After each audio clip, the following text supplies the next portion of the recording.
Well, welcome to the John Kentera Show on a Monday morning, everyone. Hopefully, you had a great weekend. I certainly did, and I'm going to share that with you here in a minute. But if you're tuning in for the very, very first time, we would certainly appreciate if you would subscribe to our channel. We're working our way towards 3,000 subscribers, and again, it's free of charge. Just subscribe and just make sure that you hit on notifications, so you make sure you know every time we're going to be doing a show. So make sure you have the notifications on. And again, you can follow me on Facebook at John Kentera, and you can follow me on X at Coach Kentera 44. All right, I want to get to a lot of things this morning, but I do want to share my weekend with you. And I'm going to come back to Friday night here in a minute, but I want to share what I did on Saturday and Sunday. 'Cause a lot of people like to know, hey, what's Coach do? What's he do when he's not on the air? Well, you know what? I'm a busy man because I spend a lot of time with my family. And normally I spend a lot of my time with my family at sporting events. Now, Saturday, I got up, watched, college game day with Herb Street and Nick Saban and McAfee and the whole crew. And then I ran around, did a few errands. But I was getting my game face on because a lot of you know that I do UCSD basketball on ESPN Plus. I did them last year. I normally work with Steve Quiz, and if Steve's got an ESPN game, I'll work with my old buddy Ted Mendenhall, who's a marvelous guy. So I get to work with two really, really good guys calling college basketball, and I love college basketball, and I love calling games. For many years, I did the Aztecs on radio and TV. I did USD for a few years, and now the last couple of years, I'm doing UCSD. And, they had a nice win early last week against Sacramento State, and then they ran up against Seattle U. And Seattle U came in 0-3, but a team that over the last 3 years won 66 games, and they actually won the CBI tournament last year. And they came in, really were hot, hit 9 of 14 in the first half from behind the arc. They led by 21, and the Tritons came back, tried to make it a game, but ended up folding up the tent and getting beat. But anyways, I called a game on Saturday night. I came home. I watched the second half of the Aztec game that we'll get to here before the end of the program. I definitely have some thoughts on that. And then Sunday morning, I got up early. My wife and I got in our car and drove to Coronado. Not for, a beautiful day with the bride and all that good stuff, but a beautiful day watching two of my granddaughters play in a beach volleyball tournament in Coronado. And we were down. We had a great time. It was a great day. The girls played well. And again, just, you go out there, you keep working and working, and they played against some great players. And it was a great day. Everybody left happy. And that's what you want. You want to continue to develop. You're going to win some. You're going to lose some. My oldest granddaughter, her partner, played well. My youngest granddaughter that was playing, who's 12, one of the youngest granddaughters I have, she played well with her teammate. Didn't have a lot of success, wins and losses, but played well. And it was a good day. I was very happy. I think they were happy with the way they played. Not going to always win, but it's all about developing at 12 years old. That's for darn sure. And then came home and watched the Charger game on Sunday night, and we're going to talk about that a little bit. Man, they almost blew it, but we'll talk about that. It really turned out to be a heck of a football game, but they almost blew it. So, overall, I had a great weekend. I was very, very busy. And now we're sitting here getting ready on Monday to find out if our buddy Jackson Merrill is going to win the Rookie of the Year at 3 o'clock today. And that's the way it is right now. I think he's going to win it. We had Scott Miller, national baseball writer, on last week. He thinks Paul Skeens is going to win it. We talked with John Maffey last week. He's got a vote, and on the program on this Friday, he'll tell us who he voted for. And I'm going to tell you right now, I'm telling you right now, I think he voted for Jackson Merrill. But he was not allowed to say until the vote is announced and, all that good stuff. So we'll ask John on Friday's show who he voted for, but I'm going to tell you right now, I know John Maffey very, very well for a long time. I guarantee you 100% he voted for Jackson Merrill. But a lot of people think Paul Skeens is going to get it. I mean, Paul Skeens had an incredible year. But I also think Jackson Merrill had an incredible year. I mean, you look at Skeens, came up after the season started, started the year in the minor leagues, probably should have started in the big leagues, but the clock is ticking. You know how all that garbage with Chris Bryant a few years ago, when he broke into the big leagues and you see him, they hold him down for 4 or 5 weeks and then they bring him up. Well, Skeens came up and was so good, he ended up starting the All-Star game for the National League. So, I mean, he's got that national cachet, even though that he pitched for the Pittsburgh Pirates and they were out of the playoff race before the All-Star break. But Paul Skeens, incredible numbers: 11-3 and a 1.96, 133 innings pitched, 170 punch-outs, and his WHIP was off the chart at 0.95. And he's one of these guys that's kind of a cult figure. When he was coming out of LSU, a lot of people forget he's from Southern California. He's from Orange County, and he went to the Air Force Academy and played there, and was actually won as a catcher.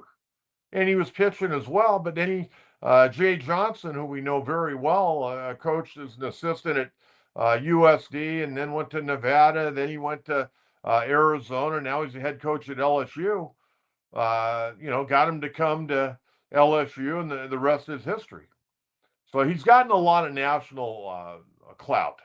But Jackson Merrill, I think, got a lot of national clout, especially when he hit all those big home runs, either in the 8th or 9th inning or extra innings this year. And he got to the All-Star game, hit 292, 24 bombs, 90 RBIs, and finished with a total of 61 extra bases, and played as good a center field as probably anybody in the National League did in 2024. And then the other gentleman that's up for the Rookie of the Year is a hell of a player. I mean, Jackson Chourio, what are the odds that two of the three guys for the National League Rookie of the Year their first name would be Jackson? But Jackson Chourio is a 20-year-old outfielder for the Milwaukee Brewers. Hell of a player. I mean, these three guys are like off-the-chart type players. Chourio, 275, 21 bombs, 79 RBIs, and really finished the year very strong. It took him a while to get going. But I think Merrill will win it, but a lot of people nationally are thinking Paul Skeens.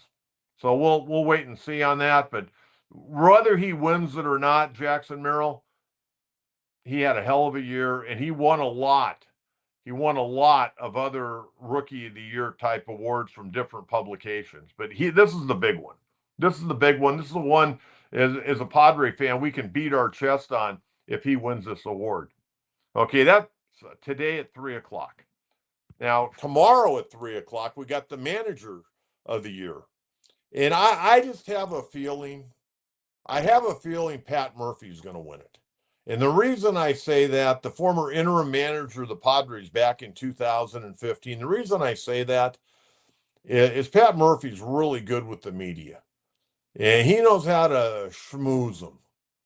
So I have a feeling he may win that award. I think Mike Schilt definitely has an opportunity. The other thing where I think Murphy maybe have an advantage, even though he's not in the dynamic division like the Padres is, he plays in the National League Central, and they won their division title. So a division title's big. They won 93 games. And Pat Murphy did a nice job. I'm not taking anything away from Pat, but I guess I'm kind of partial to Mike Schill because he got this thing turned around, even though, I was talking to people yesterday down on the beach, and they were asking me, Coach, what did you think?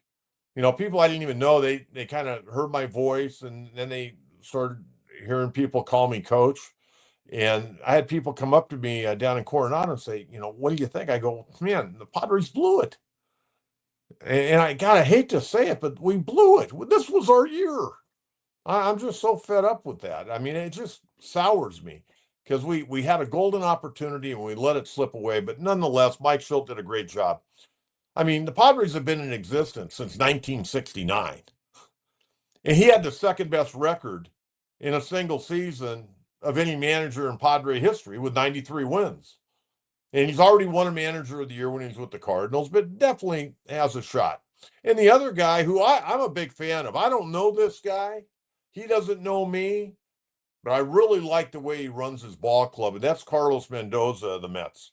I think any of the three could win it. I really do. I mean, they're really all three very, very strong managers. So that's on tomorrow, Tuesday at 3 o'clock. I'm not going to get into the American League awards right now. Maybe I'll brush through them real quick, but I want to stay with the National League. Wednesday, Chris Sale going to walk away with it. That's at 3 o'clock. All 4 days, the awards are going to be given out at 3 o'clock. And Chris Sale's going to walk away with it. He only went 18-3 with a 304 in 177 and 2/3 innings, 225 punchouts, and a whip of 1.01. Paul Skeens is up for the award. Zach Wheeler had off the chart numbers, 16-7, 2.57 ERA, 200 innings, 224 and strikeouts, and a whip of 0.96.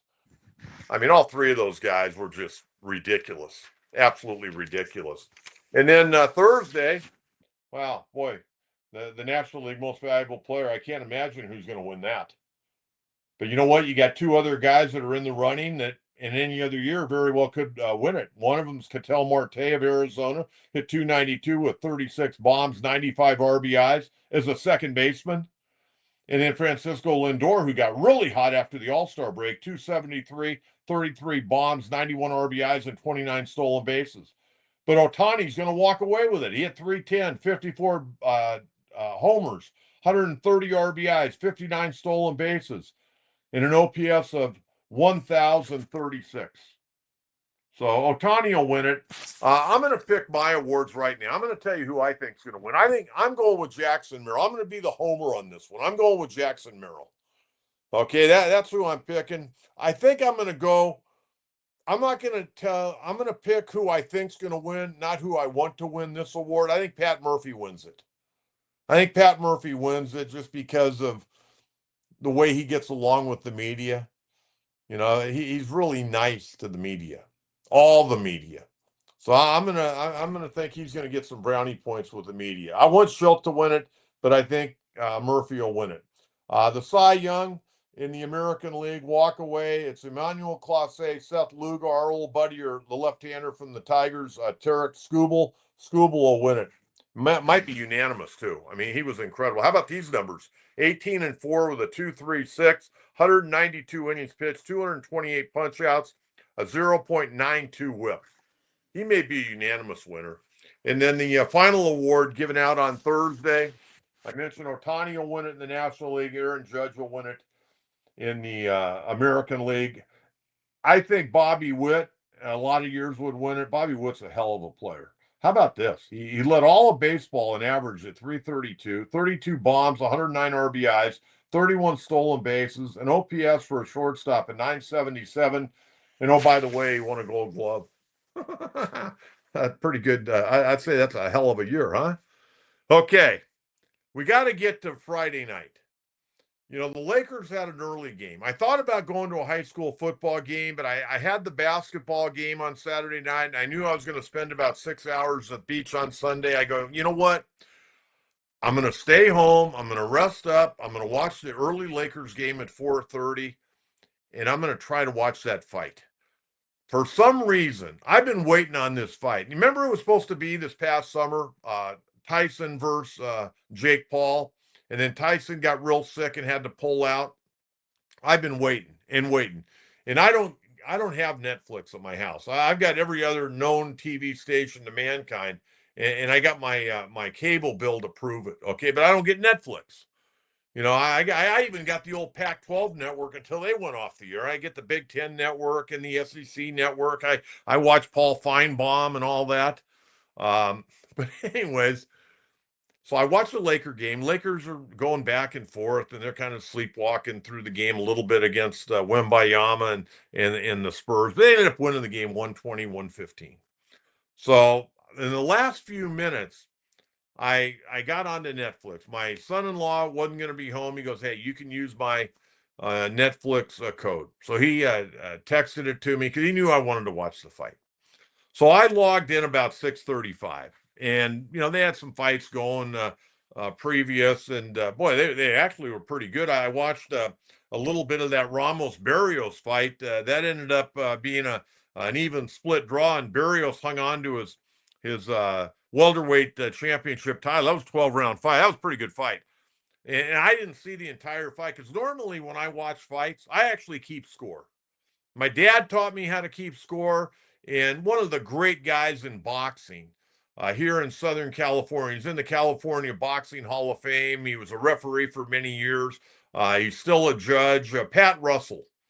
Because when Bobby D. Philippe, God rest his soul, a good man that owned Philippe's, Bobby used to invite me out to his boxing events and put me right at ringside because he knew I loved boxing. My dad was a professional fighter, for a lot of you folks that don't know. And he got to spar against Archie Moore when he'd come to San Diego. But he fought out of Nevada back in the late 40s, early 50s. So we had a speed bag in our garage, and my brother and I, we all love boxing. Never boxed, but my dad did, and we used to have a lot of boxing matches on TV at home. They used to have them on once a week, and would usually be tuned into them. So I was really looking forward to the fight. And the Barrios Ramos fight was really good. And, they're promoting the Tyson Paul fight. And, I'm waiting and waiting and waiting. And then I watched this great fight between Katie Taylor and Amanda Serrano. And I know they had fought back in 2022. And Katie Taylor won a real tight fight, won a decision on Amanda Serrano.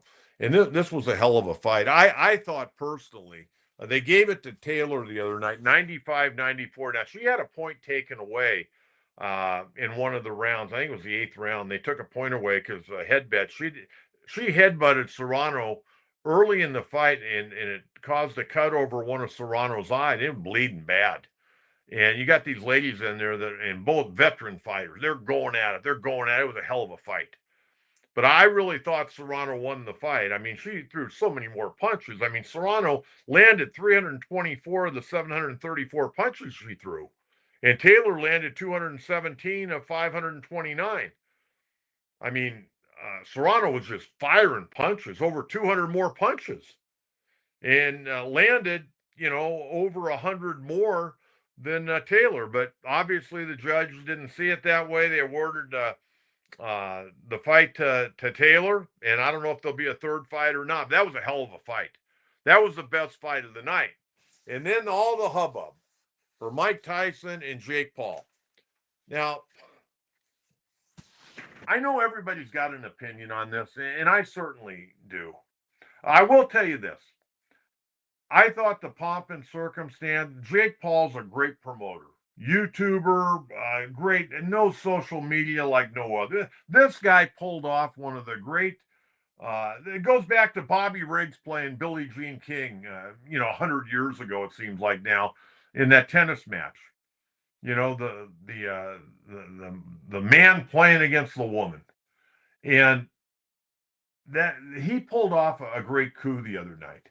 It's on Netflix, and I know you know what I did. I heard people complaining all night long because I was watching X, and people were just bitching, moaning, complaining about buffering. Well, I had zero problems. I was watching the fight on my phone. I had zero problems, but apparently about 85,000 people had problems, and I'm sorry for that. But they did all the great stuff of the parade of bringing the fighters into the ring, and how they were bringing them in. It was great, and they had over 72,000 there at AT&T Stadium. I mean, it was amazing. It was amazing, and I enjoyed it. And they were going to fight the main event, 8 2-minute rounds rather than going 3 minutes and 12 rounds. They went 8 rounds of 2 minutes. They went with 14-ounce gloves opposed to 10-ounce gloves that you'd normally fight.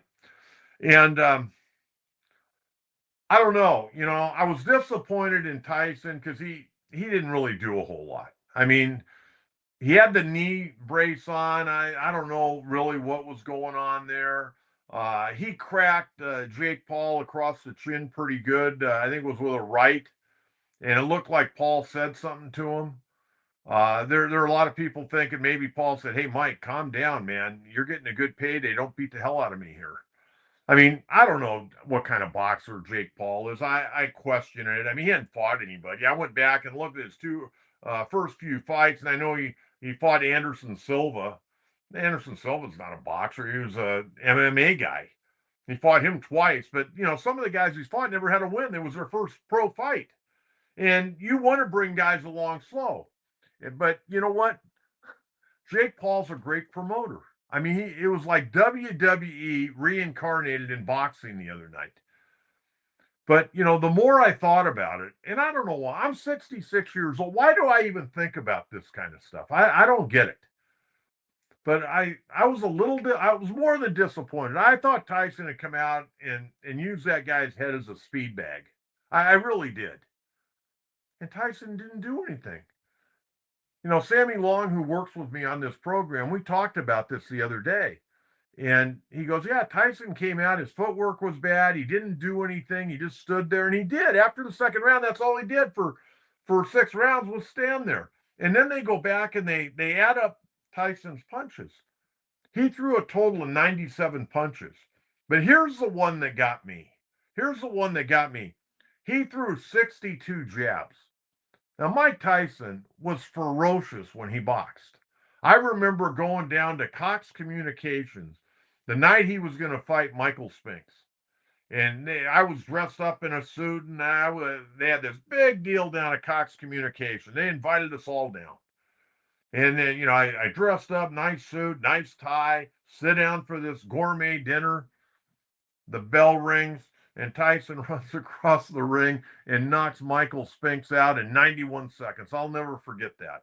People ate their food very quickly and went out of Cox Communications, beautiful building they had once upon a time in San Diego. I mean, he was ferocious. But he threw 62 jabs the other day. He snapped off 62 jabs, and CompuBox had him only making contact on 5 of them. Now, come on. If Tyson really wanted to hit Jake Paul, he could have hit him. Okay, Jake Paul doesn't have any experience. Tyson, I saw film. This is what really gets me. I saw film of Tyson training just from a couple of weeks ago. And man, he looked ferocious. He didn't look like he was 58. He looked like he was about 28 or 30. He was going crazy. I mean, you talk about moving. He was moving, man. His hands looked quick. I mean, that's one thing about fighters. And it was even my dad. My dad got into his 50s and 60s. His hands were still pretty quick. I mean, not quick enough to go back into the ring, but they were still pretty quick. He'd go out in the garage and hit the speed bag. And, as much as I would work on trying to hit a speed bag properly, my dad, man, it was just boom, boom, boom, boom, boom, boom. And Tyson looked great in these workouts. And then he did nothing the other night. And I just wonder, after Tyson tagged Jake Paul on the chin, if Jake Paul didn't say, hey, Mike, you got a payday coming, man, take it easy. Because after that, Tyson didn't do anything. Tyson got $20 million, folks. Jake Paul got $40 million. $40 million for that fight. MVP Promotions, who put it on, it was unbelievable. But it really, after you look at it deeper, it almost seems like it was a little bit of a script, maybe a big script. But I was disappointed. And, then they went to the cards. And by the way, the judges in Texas, they suck. I mean, I didn't like the decision in the Barrios Ramos fight, and I certainly didn't like it in the Taylor Serrano fight. But they got this one right, but it wasn't much to judge. It really wasn't. I mean, Paul took a unanimous decision, 80-72. So that means he won on that card all 8 rounds. And then the other 2 judges gave Tyson 1 round. And that was probably the round where he tagged Jake Paul on the chin. It was 79-73 on 2 official scorecards. But the judging in the other fights, they were awful. Very disappointing. That's what bugged me, because I love boxing. I went to a function down in Little Italy. Michelle D. Philippe puts it on. Now their dad passed away the last couple of years. I couldn't go a year ago because I was doing a basketball game, and this year I could go, and I went down there. Billy Moore, Archie Moore's son, who I know very well. Larry Turner, who ran against Todd Gloria, him and his wife and family came out that night. I met Larry Turner. Seemed like a nice guy. I go, Larry, seemed like a nice guy. I can't vote for anybody because I live in North San Diego County, but good luck. And I saw that he ended up getting beat by Mr. Gloria. But anyways, I like going to boxing events. There just aren't that many around. But when you get score judges that really don't know what they're doing, even though they're supposed to. And I realize, if you're on one side of the ring opposed to the other, you see different things. But man, some of these fights, wow, it's disappointing because it really gives a really bad name for boxing. And I wouldn't be opposed personally. I wouldn't be opposed. I know the fighters would probably like it. Judges wouldn't like it because they'd be outed right away. But after every round, you had to flash what you put up as a score for that round. And then the fighters kind of know, hey, we got to go a little bit harder this round. But anyways, give me on our comments. Give me your thoughts on what you thought about that fight. I didn't want to say this, but I really think maybe it was set up. And I hate to say that because I love boxing, but I think it might have been a little bit set up. Okay, we got to talk a little bit about Aztec football. And I'm going to talk very little, folks. And the reason I'm going to talk very little is this season's over. Second straight year, they're not going to go to a bowl. I didn't expect them to beat UNLV, and they certainly were never in the game. I mean, UNLV came out and just smacked them right in the mouth. The Aztecs trailed 28-6 at halftime, got beat 41-20.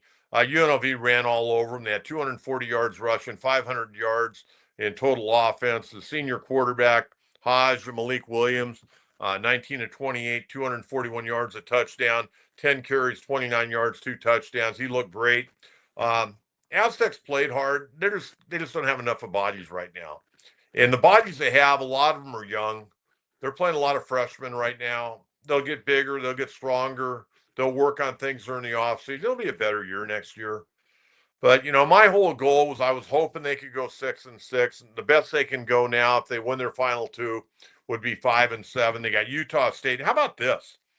Utah State, they're 3-7, 2-3. They beat Hawaii 55-10 over the weekend. So they've Aztecs going to play a 12:30 game next Saturday, this coming Saturday, up at Utah State. See if they can win that game, and then they close out the season against Air Force. Air Force has had a rough year, but they had a good win over a Pac-12 team on Saturday. So we'll see how that goes. But Daniel O'Neal, the quarterback, plays hard, folks. He's tough. He's given it everything he has. I know he's under a lot of criticism from members of the fan base. And I would say this: if you don't like what's going on at San Diego State right now, write an NIL check. $25, $50, $100. Send them to the NIL. Aztecs need some money in their NIL. If you're an Aztec alum, a USD alum, UC San Diego alum, hey, write an NIL check. I don't care if it's 25, 50, or $100. Send it to the university. They need NIL money. I'm telling you right now. I'm talking to coaches, and it is such an uneven playing field right now. But Danny O'Neal's under a lot of criticism, and you know what? I don't think he under any criticism. Is he the second coming of the greatest quarterback in San Diego State history? No, but he's a freshman. Tell me last time a freshman actually played quarterback and had any success at San Diego State. Yeah, that's what I thought. But anyways, Daniel O'Neal, 13-22, 162 yards, 2 touchdowns, 2 interceptions. The guy plays hard. Laying his life out there, man. He's not afraid to take hits, and boy, he's taken a lot of them this year.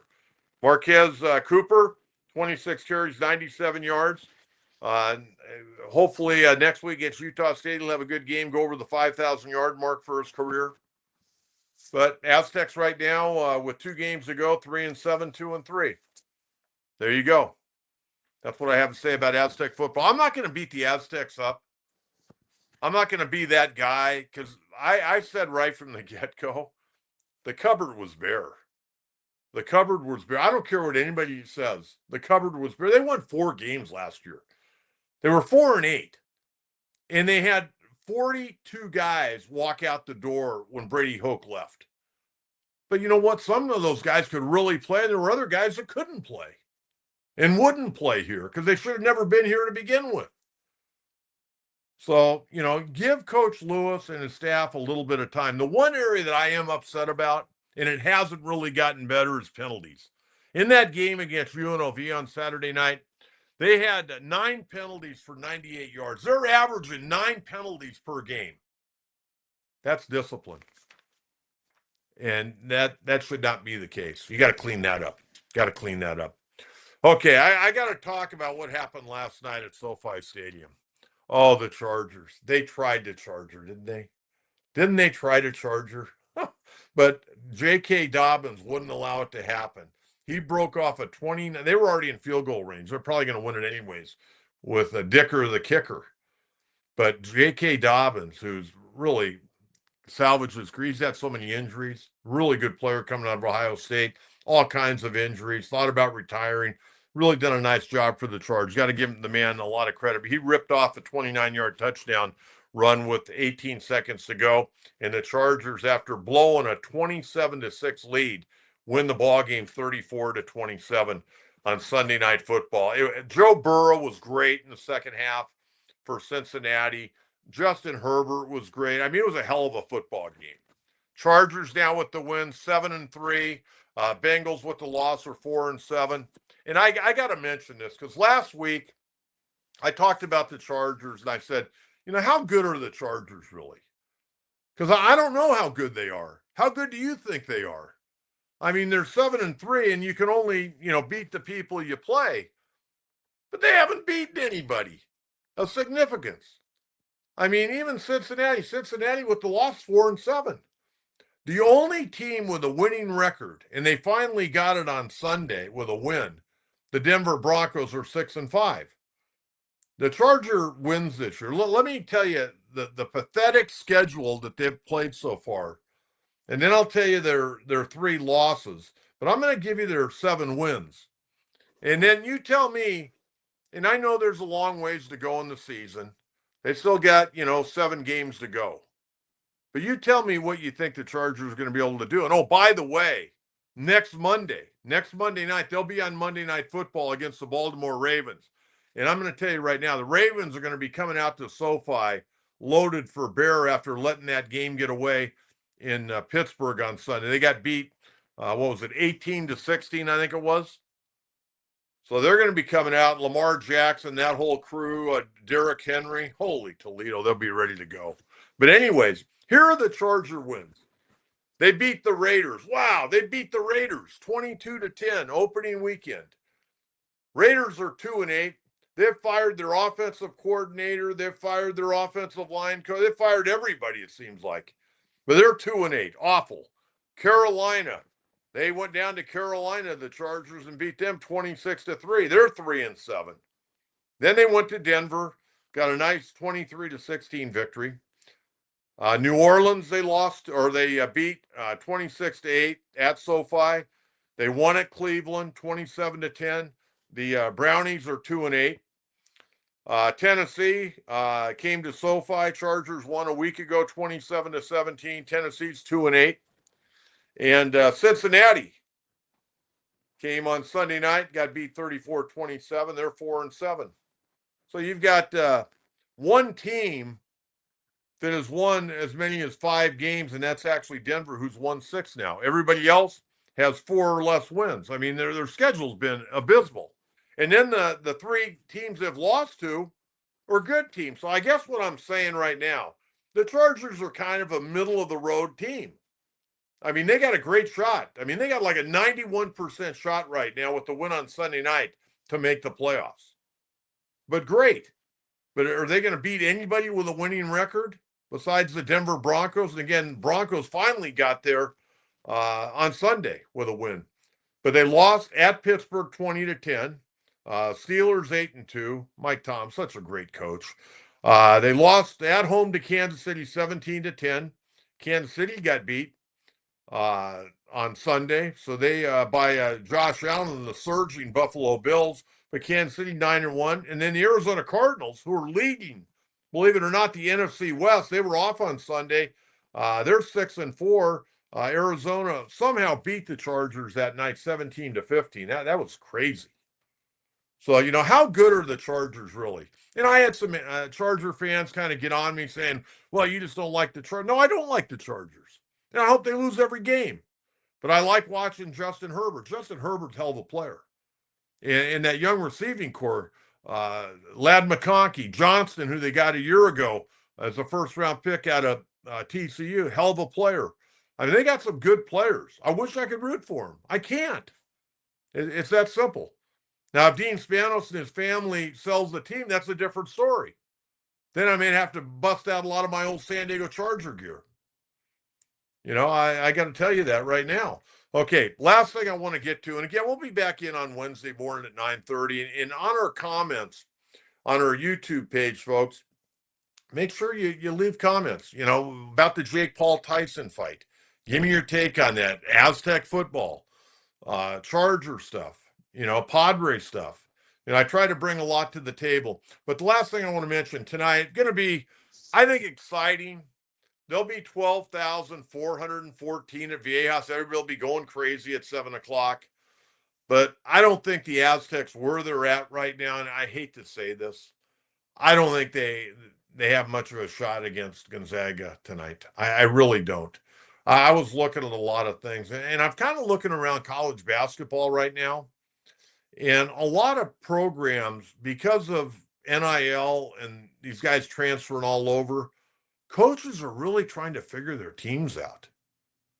And the Aztecs are trying to figure their team out. I don't know if Miles Bird's going to play tonight. I mean, if he plays, it gives you another outstanding player. And the Aztecs got good players. They just haven't played a lot. But the other problem when you're going against Gonzaga, and by the way, Gonzaga, they come in at 3-0. They blasted number 8 Baylor 101-63 up in Spokane in the opener. Okay, boy, I mean, they blistered them that night. Then they defeated Arizona State at home 88-80. And then they pulverized UMass Lowell 113-54. But this will be their first road game. But they got some good studs, man. I mean, they did not have a typical Gonzaga Euro season a year ago, but they got a senior guard, Khalif Battle, averaging over 17 a game and 5.3 rebounds, a sophomore 6'10" guy. They got too much size, I think, for the Aztecs. I mean, Braden Huff is 6'10", 250, averaging 16 a game. Nolan Hickman, a senior guard at 13-3 a game. Graham Ike, a lot of you Aztec fans remember him.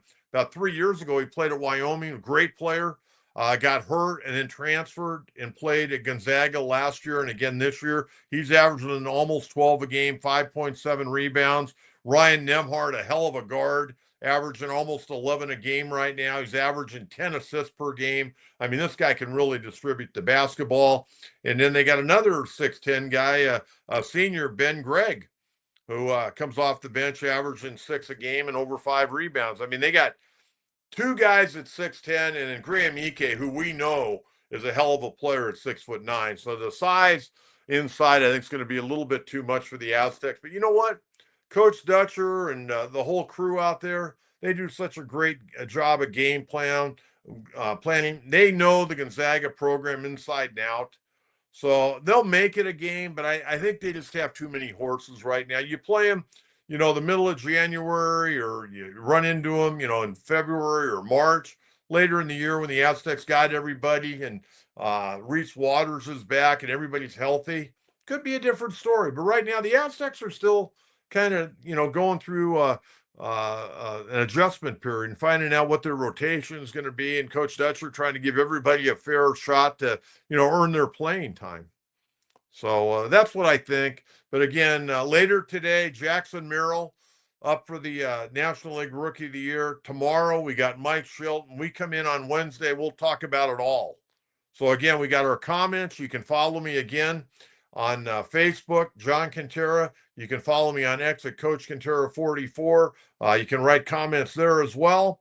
And also on Wednesday, we will read some of the comments. Also, we're expecting on Wednesday the CEO of the Holiday Bowl, Mark Neville, expected to join me at 9:30 on Wednesday. So hopefully his schedule is clear. He told me he was good to go. But hey, when you're a big shot like Mark Neville, never know what could pop up. But I want to thank everyone for tuning in. Again, always enjoy the comments. And again, please subscribe to the channel and make sure you turn on your notifications so you don't miss one John Kentera show on YouTube, San Diego Sports Talk. I'll enjoy you again and visit with you on Wednesday, everyone. Have a great day and talk to you again real soon. Thanks for tuning in. Bye-bye.